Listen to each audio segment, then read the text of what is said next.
share it with you. I call it my Doc's RX formula. And here's how it goes together. What you're going to want to do is you want to use WD-40 right from the get-go.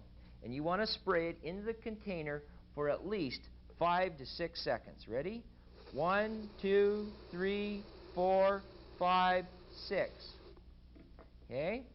Next, I know it's going to be a little bit difficult to find, but it's night crawler juice or slime out of night crawlers. And what you do here is you dump as much of the ingredients of night crawler slime as you can into your little bottle of liquid. Just dump quite a bit. Now this is at least a dozen night crawlers that I have squished together to get this, okay? Next, you want 1 capful of Wright's liquid smoke. And you want to pour it into your container and try not to make a mess over everything here. 1 capful of Wright's liquid smoke. And then the magic ingredients of all. This is anise extract. It's 73% alcohol, so don't let your fishing buddies drink it. But the way that I put it in here is it doesn't matter how much. It's real sweet, so you can use, probably a quarter of a bottle in it, something like that. Put the lid on everything. Shake it up good. Now, you're ready to go with my fish attractor. And this is something that I've developed over the years, and I'm telling you, it really does make a difference. And then you inject it like into this little weight here or into your worms in that. Let's talk about how to catch small and largemouth bass. Both of these fish, you're going to find them in areas of heavy brush and grass. They like to stay under lily pads for cover. Also areas of cattails next to the bank with a lot of heavy grass. They're at home in clear and mudded water, in shallows of a foot or so, and in depths to 30 foot and deeper. Red is their favorite color, and 66 degrees Fahrenheit is their preferred water temperature. Both of these fish are predators, and they change their color to match their environmental surroundings. My favorite hook size is a 2-0-3-0 hook and a 6-inch worm. Let me show you how I like to rig it. First of all, I use a 2-0 hook. I'm going to catch both of these fish, large and smallmouth. The old bucket mouth is a lot of terminology there.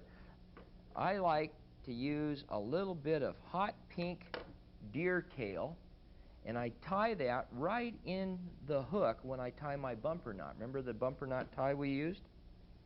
Now, I'm going to trim off a little line here. And the way that this is going to go together is the line goes through from the point of the hook. 1, 2, 3, 4, back up through the eye, and then just twist it like we did before. Just same knot. See, that's the thing. I'm smallmouth and largemouth bass fishing now, but yet I'm still using a bumper knot. Okay. Take the point of the hook, like you see in the diagram here, and run it. Forget about the hair, it's not important. And run it right through the point here, and run it down like so. And these worms, they can be broken in half, and you can cut them to fit the fish and the bait in the water. So, you know, if you have an 8-inch worm and you want a 6-inch worm, cut 2 inches off of it. It's not a problem. Now, run this like so, right up in, and continue forcing it down over on the hook here, like so. See that? Now, you want to get this as far up on the point of the hook as possible, and you want to twist it around. And if you're going to make this weedless, see, like in this diagram here, you're going to bring the point, but you're not going to have it stick all the way through, all right? But keep it as straight as you can. And then what you're going to need is you're going to need a special sinker that's designed to go over the leader and come down over on top of the hook, like so. And when it's all together, this is all you're going to need to catch small and largemouth bass. and then you're going to inject it. And you want to take, and you want to just inject this right into the worm itself and squeeze hard, and it'll fill up with my RX formula. Here's some examples that I've put together for you and showing you the different size hooks along with the worms. I've also added a nickel so that you could see in relationship to the size. Now this hook right here, for instance, would be a 2/0 on a 6-inch worm for smallmouth bass, where this would be an 8-inch worm on an 8/0 hook for largemouth bass.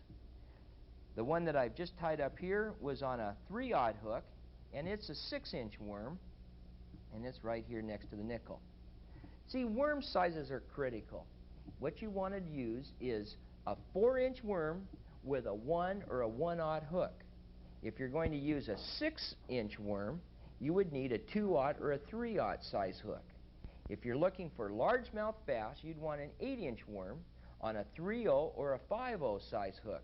And for larger fish, bigger worms, you're going to need an 8 to a 4/0 size hook.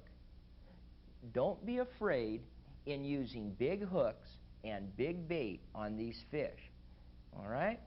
Let's talk about how to catch crappies, perch, and other panfish. Basically, I would rig it the same way. I like to use a small little hook of a number 10 size. Now these crappies are the toothy little cousins to the walleye.